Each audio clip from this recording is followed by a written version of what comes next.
Okay, let's go ahead and get started. Thanks for attending this session on using Ambassador to build cloud-native applications. Quick introduction of myself. My name is Steve Flanders. I'm head of product and experience at a stealth startup called Omnition. We are based in California in the United States, and we're in the observability space. We actually leverage the Ambassador API gateway, and many of our customers do as well. If you're interested in learning more about me, I have some links at the bottom. Okay, so I have a lot to cover and only 35 minutes. I want to start with some quick background information, tell you what Ambassador is, and then the meat of the presentation will be about building cloud-native applications using Ambassador with real use cases. So some background for you.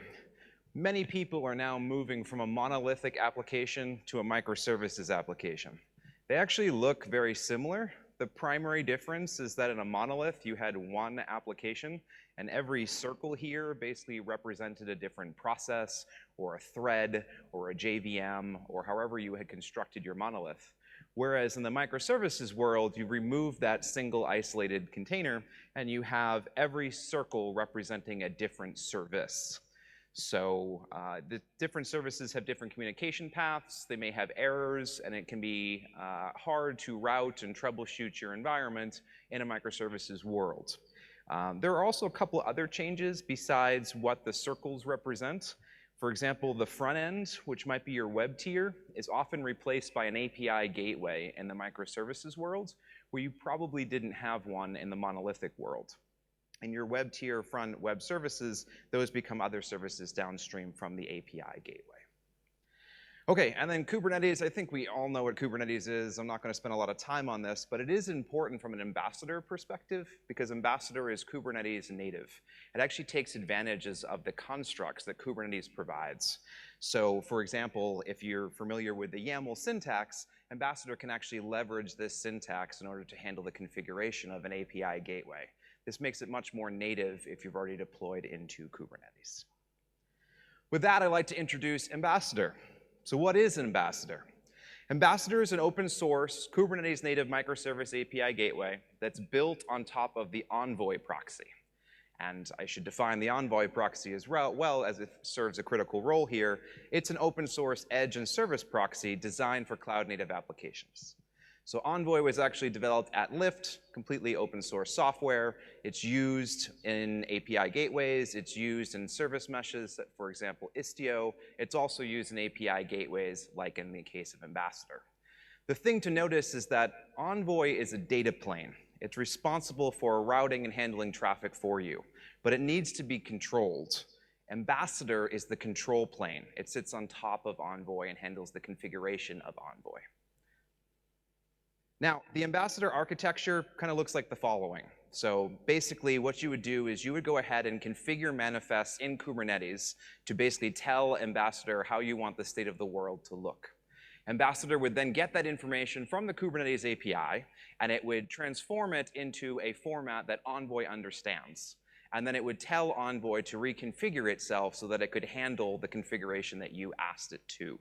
Now, it can do this without dropping any data. So even if you reconfigure Ambassador, or in this case, Envoy, the data will continue routing normally as it had before.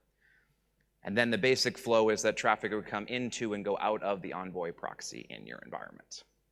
So what does Ambassador provide? It's self-service via Kubernetes annotations and attributes and constructs. This is very powerful. If you're running in Kubernetes, it's completely native to it. You don't have to really learn another syntax or configure something outside of Kubernetes to take advantage of Ambassador. It does have integrations with things like Istio, and besides being used from a software development perspective, it can be used by software developers as well. So you can handle things like canary deployment and traffic shadowing, and I'll show that in the coming slides. And then it supports most of the normal features you'd expect from an API gateway. The primary focus of Ambassador is around edge routing, basically sitting on your perimeter and handling traffic coming into and going out of your environments. This means it needs to handle things like the different protocols that you support, HTTP, gRPC. It has to handle things like TLS termination, circuit breaking, and routing. Some of these are similar to some of the things you'll see in the service mesh world, but there are differences as well. Now, how is it different? API gateways can basically be classified into three different types. You can have a hosted one. So maybe your cloud provider provides an API gateway as a platform service that you can consume. You have more traditional gateways like Kong, which is part of the CNCF. And then you have layer 7 gateways. I'm sure you've heard of at least Nginx or HA proxy before. And of course, Envoy can be used by itself. You're just responsible for handling the configuration of it in that deployment model. Now, what are the differences that Ambassador offers from some of the other API gateways that are available today? Well, no vendor lock-in. So if you use a hosted vendor-provided solution like the Amazon API gateway, then you're kind of bound to using that only in Amazon's AWS cloud. If you want to use it somewhere else, not really an option. So if you want more portability, one of the things that Kubernetes provides is portability of your data no matter where it's running. Ambassador, being native to Kubernetes, is also portable. There's no dependency on an external database. So this one I actually think is pretty critical. Ambassador will leverage Kubernetes, basically etcd, to handle all the configuration, and that's where the state is stored. So you don't have to manage your own external database. Whereas, for example, Kong, you do have to manage a SQL or Cassandra or some database to actually store the state, or you have to handle it yourself and replicate it between all the different instances that you have. Self-service in Kubernetes native, again, I can use the constructs of Kubernetes. I don't have to learn some sort of new configuration syntax or manage it through some other system. I can leverage what I'm already doing in Kubernetes.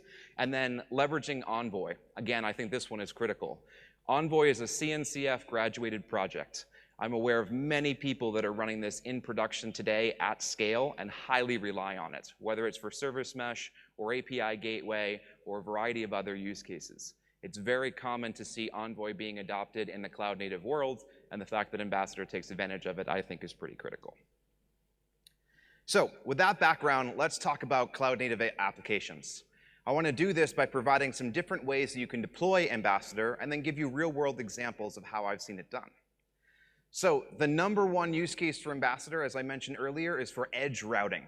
That basically means it sits on the perimeter of your environment, and data coming into your environment would go through the Ambassador API gateway and then get routed accordingly, depending on how it has been configured. Now, to do this, you probably need some key features like authentication. If your edge proxy is being exposed to the internet, you probably don't want to expose that without authentication, encryption, handling different types of protocols that are important to your environment. So all these things need to be considered.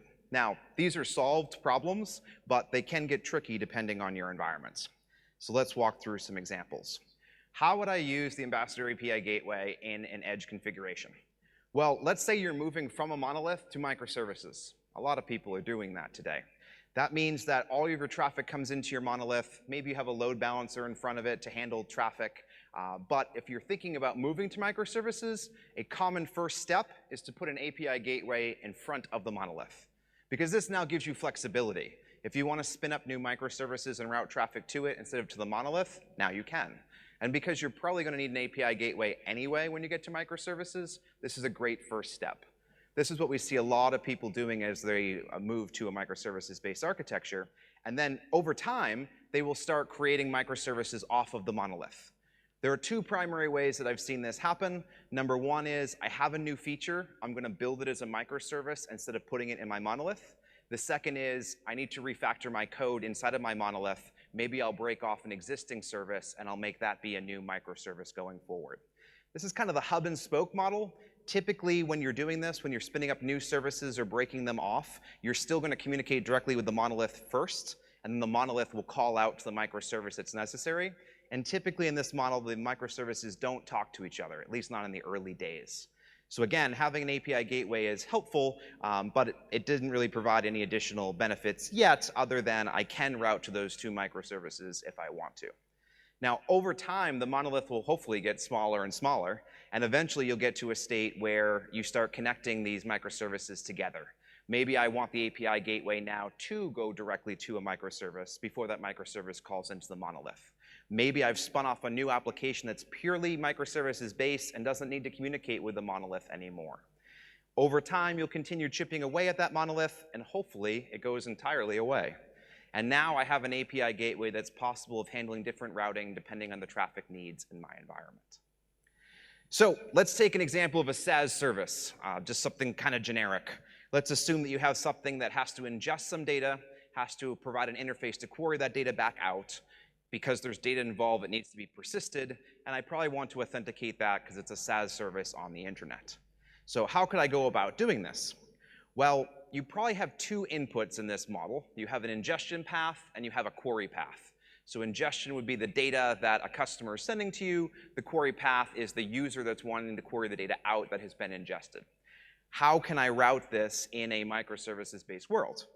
Well, with an edge proxy, I could go ahead and deploy the Ambassador API gateway on the edge. I could point both ingest and query to the same Ambassador instance, and then I could have Ambassador handle the calls to authentication as well as the appropriate microservice that it needs to talk to. That's where most people will start, but over time you're going to evolve this architecture. I'll talk about best practices in a minute. I want to touch on TLS real quick because it definitely comes up with edge proxy and API gateways in general. So you have two basic models. You can either terminate TLS on, like, say, the API gateway, in this case, Ambassador, or you can pass through the TLS connection and make it be handled downstream by your application or service. So Ambassador does support both models depending on your needs and does have different routing capabilities that are possible as well. It also supports SNI, server name, I forgot what it stands for, sorry. But SNI basically allows you to route based on the host header of the packet that you're sending in, because when the payload is encrypted, if you don't know how to route that traffic, then you wouldn't be able to send it to a downstream service, especially in a multi-tenant environment. So later versions of Ambassador do support SNI. Use case number 2, so let's keep with this north-south routing. So if you heard of an edge API gateway, it's usually north-south traffic. Basically, it comes in and goes down into my environment and then comes back up. Another use case for that wouldn't be on the edge, but it'd be more internal to my environment. So I may still have an edge API gateway, but then I have kind of a tiered approach. If you think of like a 3-tier app, maybe between my web tier and my middleware, or between my middleware and my backend, I might want to have an API gateway as well to handle different routing needs. Again, this can be used for things like multi-tenant environments, and it can provide a whole lot of benefits that I can offload from my app, like buffering and retries and different caching policies. So again, going back to my real-world example, I'm kind of enhancing the SaaS service here. So let's assume that every tenant gets its own namespace. Every namespace has the same set of services. So now I'm talking about more of a multi-tenant SaaS with some isolation. How could I route traffic using the previous example? Well, the edge proxy can still do this internal routing for me. That's completely supported. But you may want to actually separate out those responsibilities. Maybe I want the edge Ambassador instance to be totally separate from the internal Ambassador instance. There are actually valid reasons to separate these out. I'll talk about them in lessons learned in just a second. Then we have internal east-west traffic. So let's say I have microservices that want to talk to each other on the same tier. I could also use an API gateway for that. How would I do that in the Kubernetes world is a question that often gets asked. And why would I want to do it? The why is because of things like I want to handle different load balancing policies. I want to have different service discovery models. How can I do that? I could implement it in my app. I could leverage some third-party service like Console. I could use something like an API gateway. So in this deployment model, if I'm in Kubernetes, I can actually deploy Ambassador as a daemon set, which means it runs on every single host. And then from a DNS perspective, I can actually have all of my microservices talk directly to Ambassador. So for example, if I want the analytics service to talk to the ingest service, the DNS record can be on the Ambassador instance itself. So the analytics service will actually talk to Ambassador. Ambassador handles the routing up to the ingest service. This can also happen across hosts. So if the analytics service wants to talk to the query service, again, it can do that through Ambassador, so instead of doing it directly. This provides a lot of flexibility, and again, I can offload some of the responsibilities that I'd otherwise have to code into my application itself. Service mesh also comes up. When you think about east-west traffic, you probably think about a service mesh, something like Istio. Istio is based on Envoy. It uses Envoy as a data plane, though other ones are going to be supported. And then Istio has a control plane called Mixer today, and that can basically handle this east-west traffic. So basically, the Envoy proxies talk to each other. So if the query service wants to talk to the billing service, the Envoys can handle that. But Istio handles the configuration of Envoy and all the different policies that you want to have. Even in a service mesh, you can leverage Ambassador. So maybe Ambassador is used from an edge gateway perspective, so it's only used on the edge, the perimeter. It could also be used on a internal routing perspective too, like per namespace. I could have an Ambassador instance and then offload the rest of the responsibilities to the service mesh. Some non-application-based use cases for Ambassador. One of the biggest ones is traffic shadowing. This one's really cool. So basically, let's say I have an application that's running available in my environment, and I want to spin up another copy of that environment, and I want to replicate the traffic to it so I can test, let's say, a new software build, or a new configuration parameter, or some new sizing things. I can do that with Ambassador. I can say, keep routing 100% of the traffic to my production service, but send either 100% copy of that data to a new location, or a small percentage, 1%, 5%, 10%. It's actually configurable how much data you shadow to the other destination. This allows you to really test in production, and you have real data. So instead of trying to simulate it or use a staging or development environment, you can actually do this live in production. Very powerful for testing new features. Now, how this works is when I send to, in this case, /my service, I actually send the data to that service, and I receive the acknowledgement. Ambassador receives the entire communication path. In the case of the shadow, it sends the data to the shadow, but it never listens for the acknowledgement. It's kind of a fire and forget, if you will. That's because if Ambassador acknowledged it, that could cause some issues. But this is extremely powerful. You can get all your telemetry data, metrics, Prometheus stats out of Ambassador to see how that traffic's being handled. You can, of course, monitor your shadow application. It's great for software developers that want to test code. Another one for software development, from more of a testing perspective, Ambassador's from a company called DataWire. I do not work at DataWire. I work at Omnition. They have another product called Telepresence. It's part of CNCF, and Telepresence allows a local developer that has code running on their local device. They allow them to connect that into an existing Kubernetes environment and run it live. You can actually hook this up into Ambassador as well. So for example, if I have a software developer here, Jane, who wants to send a request in, get authenticated by Ambassador, and then actually connect to her local desktop in a production environment via Telepresence, that can be done.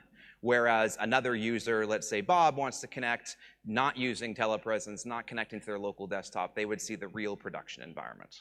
This is extremely powerful and flexible. Big disclaimer here, this part is not free. So Ambassador is an open source project, but they do have a pro paid version. This is one of the paid version features. Telepresence is free, open source project, so is Ambassador, but when you want to tie them together, that part costs money today. All right, so with that context, let's go ahead and talk about configuration. Configuration matters depending on the version that you're running. If you're running a version later than 0.50, please upgrade. That version is quite old at this point, but back in those days, your options were config maps or annotations. If you're running a version greater than or equal to 0.50, then you have to use annotations. Config maps were actually dropped from a support perspective. So as you upgrade, you'll have to migrate off of config maps if you're using them. And then if you're using a version greater than or equal to 0.70, then you can continue using annotations, but they also introduce support for CRDs, or custom resource definitions. CRDs, as you may have heard during the conference this week, are basically the future of Kubernetes and how you handle configuration. So I'd strongly advise looking at those or moving to those. I can't speak for DataWire and what their plans are for Ambassador, but I wouldn't be surprised if annotation support goes away in the future. So I would definitely look at CRDs. I do want to provide some configuration examples for you. This is from the documentation. I just want to call out some important things to be aware of, including some lessons learned that I had. I'm actually providing two different forms of the configuration for you, if you were to use an annotation versus if you were to use a CRD, because some people have not moved to 0.70 or greater yet. As you can see, they look remarkably similar. It's just a CRD is a top-level parent construct where an annotation gets written into another existing resource, for example, a service. So a few things to call out here. Ambassador configurations are versioned. Version 1 came out at 0.50. You should be using version 1. Version 0 is deprecated. Another thing to call out here is that all configuration is done by a kind. So here we're looking at encryption, so that kind is module.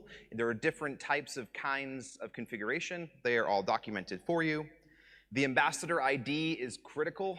So if you run one ambassador cluster, you don't need ambassador ID. But if, let's say, you have an ingress one and a separate internal ambassador cluster, you need to have unique identifiers. Otherwise, the system won't know how to configure itself, and you'll have overlapping config between your instances.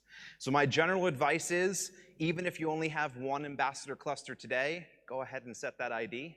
It'll make your life easier in the future if you happen to add another ambassador cluster.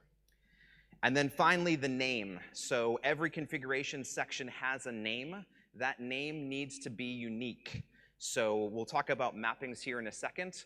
One common mistake that I see made is that the same name is used for multiple different mappings. That will not work. You will have configuration problems. It can be hard to troubleshoot because sometimes the logs are not clear as to what's happening. From an authentication perspective, this is actually a big feature, in my opinion, of using Ambassador as an edge gateway. You can actually have it require authentication of every request that is made. So basically, when a request comes into the API server, it will go off and authenticate it, make sure you're authenticated before it makes the call downstream. Now, there are configuration parameters that say bypass the authentication service. I personally don't recommend that. I would rather add that logic into the authentication service myself, but that's just my opinion and how I've seen it done. What's worth mentioning here, Ambassador does not provide an authentication service. You must provide that. There are plenty of open source options out there. It's very easy to get it configured, but Ambassador, the open source version, does not have an authentication service. The pro version, which you pay for, does have an authentication service if you're interested in that. Basically how this works is you specify, hey, my authentication service is located here. Here is the path and port to connect to it, and then you can specify different headers that you want to receive or send to the authentication service to authenticate that request. Mappings. This is probably the most critical thing in Ambassador. So you authenticate your request, you have encryption in place. That's kind of initial configuration, especially from an edge routing perspective. But the primary use case for Ambassador is actually mapping and routing calls within your environment.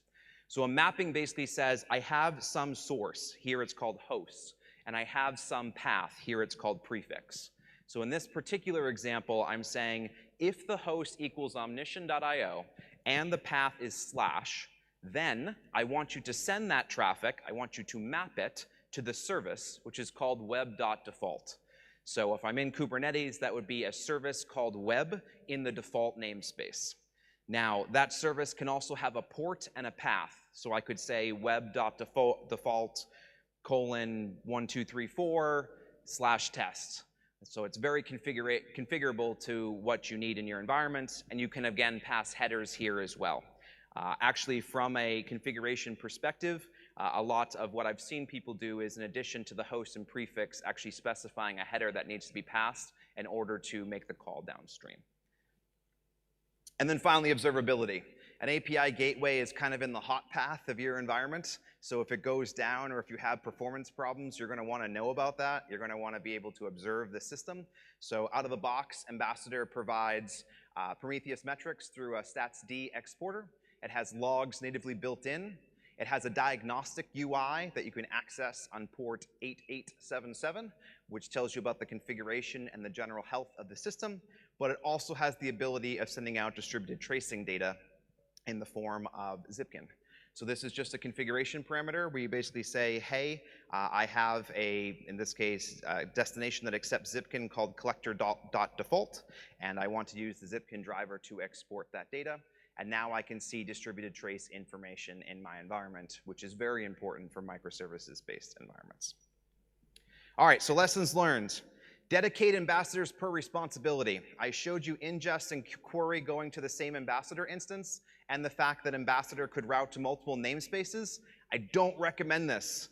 I recommend that you separate per responsibility. Ingest has a dedicated ambassador with its own ID. Query has its own ambassador with its own ID. Internal routing is handled by its own ambassador by its own ID. Yes, that's 3 different clusters. It's really not that hard to manage them, but that isolation provides a whole lot of benefits. For example, fault tolerance. If, for example, ingestion brings down query, everyone's going to be sad. But if ingestion and query are separate, then even if ingestion's having a problem, query is still available. That separation of responsibilities is quite powerful. This does require a unique ambassador ID per cluster.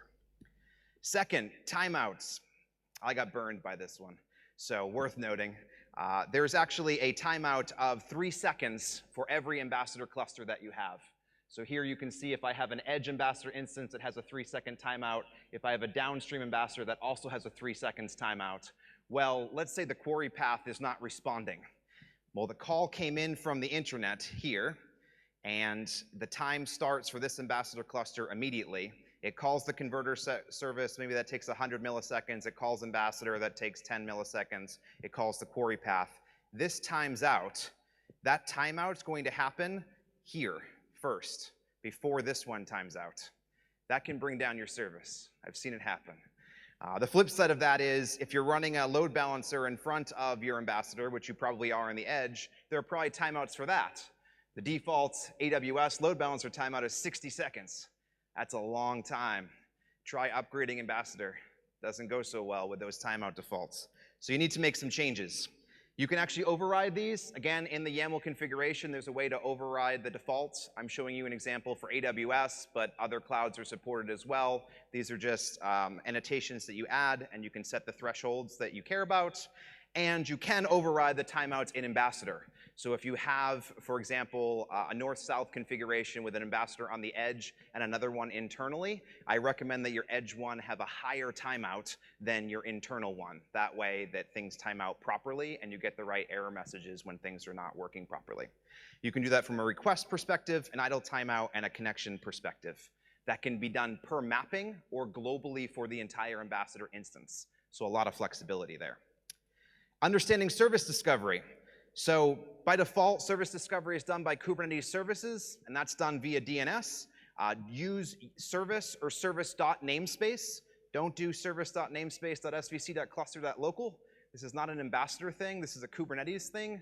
From a DNS perspective, that's very inefficient, so I don't recommend putting the svc.cluster.local on the end.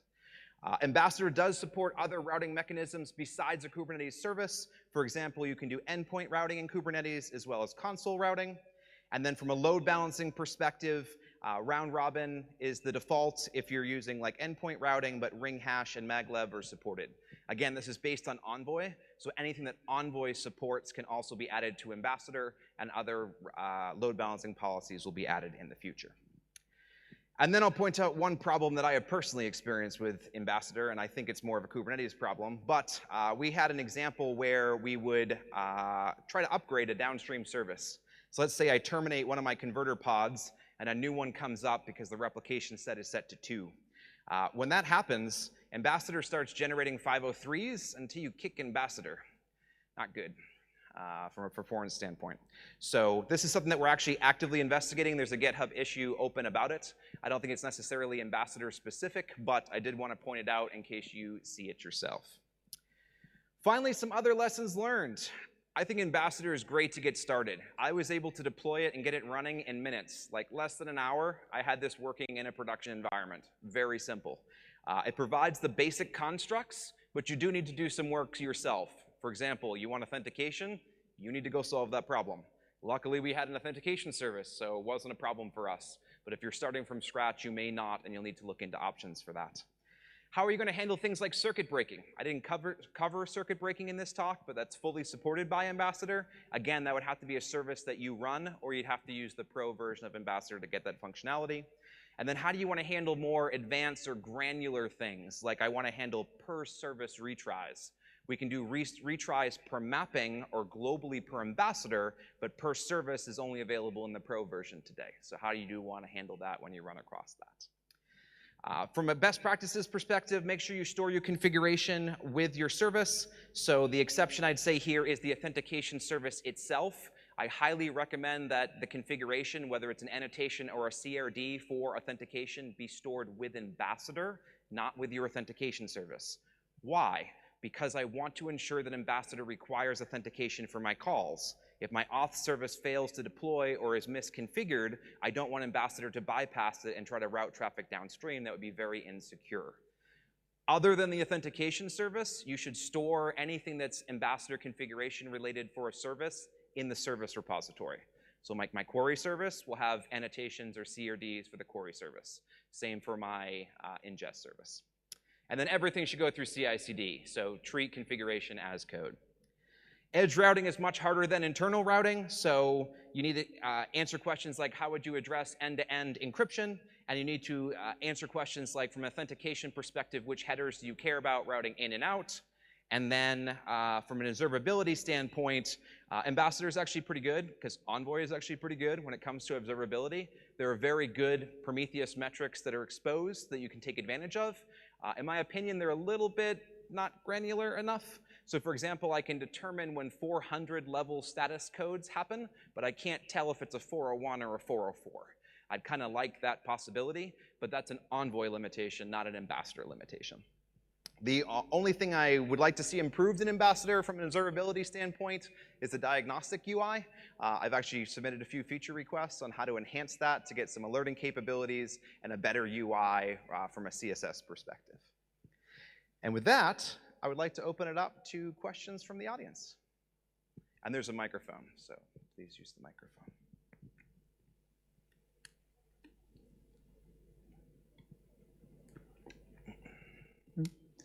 My question is, what's the difference between Ambassador and Istio Gateway? And Istio what? Gateway. Istio Gateway. Yeah. Gotcha. So Istio is a service mesh.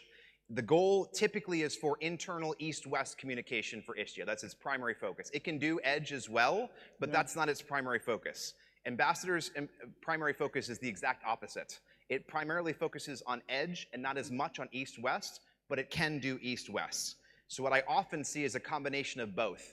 I've seen a lot of customers that will deploy Istio for their internal traffic and have Ambassador sit on the edge to route traffic in and out, because Ambassador typically is more feature-rich for things like gRPC, TLS termination of data, where Istio doesn't have some of those features yet today. That I think Istio Gateway all can do this, such as TLS termination and some mapping, ingress, all this. Istio Gateway provide these features currently. Yes, Istio has some of the features, but not all of them. Again, its primary focus is east-west traffic, and Ambassador's primarily is north-south. There is definitely some overlap there, but often we see a separation. To be fair, Kubernetes has this notion of an ingress controller. Why not use that? There are lots of limitations with the ingress controller. It only supports HTTP and HTTPS, no TCP. Again, there's going to be some limitations in Istio and some in Ambassador. You have to see which ones fit your needs and which ones are more, whether you want to leverage one, the other, or both. And what's your recommended way to make the two work together, Istio and Ambassador? Recommended way to deploy it? Yeah, make these two, Istio and Ambassador, work together. What's your recommended way? Yeah, so I mean, from an Istio perspective, just configure your app like you normally have. Ambassador just sits on the edge gateway, so it's the traffic routing into your environment. So think of it as a separate ingress controller from Istio. And then the API gateway of Ambassador can be used to route directly to your application through Istio. So there really isn't any overlap there. You can completely isolate the two from a configuration standpoint. Yeah, no overlap. Yeah, Istio for internal. Yeah, east-west versus north-south. Ambassador for the edge. Yeah. Yeah, okay, good. Thank you. Thanks. Other questions? Oh, go ahead. Yeah, hi, thanks for that great talk. I just wanted to know, you mentioned about CRD versus annotations. So are you saying that starting 70, you should only use CRDs, or you can use, so you said you can use both, but which one should we use? My recommendation would be to use CRDs, because I think CRDs are the future. If you start listening to some of the talks this week, Kubernetes is moving to a CRD model. So I personally wouldn't be surprised if annotations get removed from Ambassador in the future, but that's my opinion. I can't speak for what DataWire is planning to do. Annotations are fully supported in 0.70. You do not need to move to CRDs. I can see some big benefits though. If you're running Kubernetes 1.14 or newer, then you can actually do CRD server-side validation, which you cannot do with annotations today. That's a huge benefit. I can now make sure that the config is the way that I expect it to, and that it's going to work properly. That's something missing from annotations, and I wouldn't expect Kubernetes to add. So long term, I think CRDs are the way to go. Okay, thank you. Yep.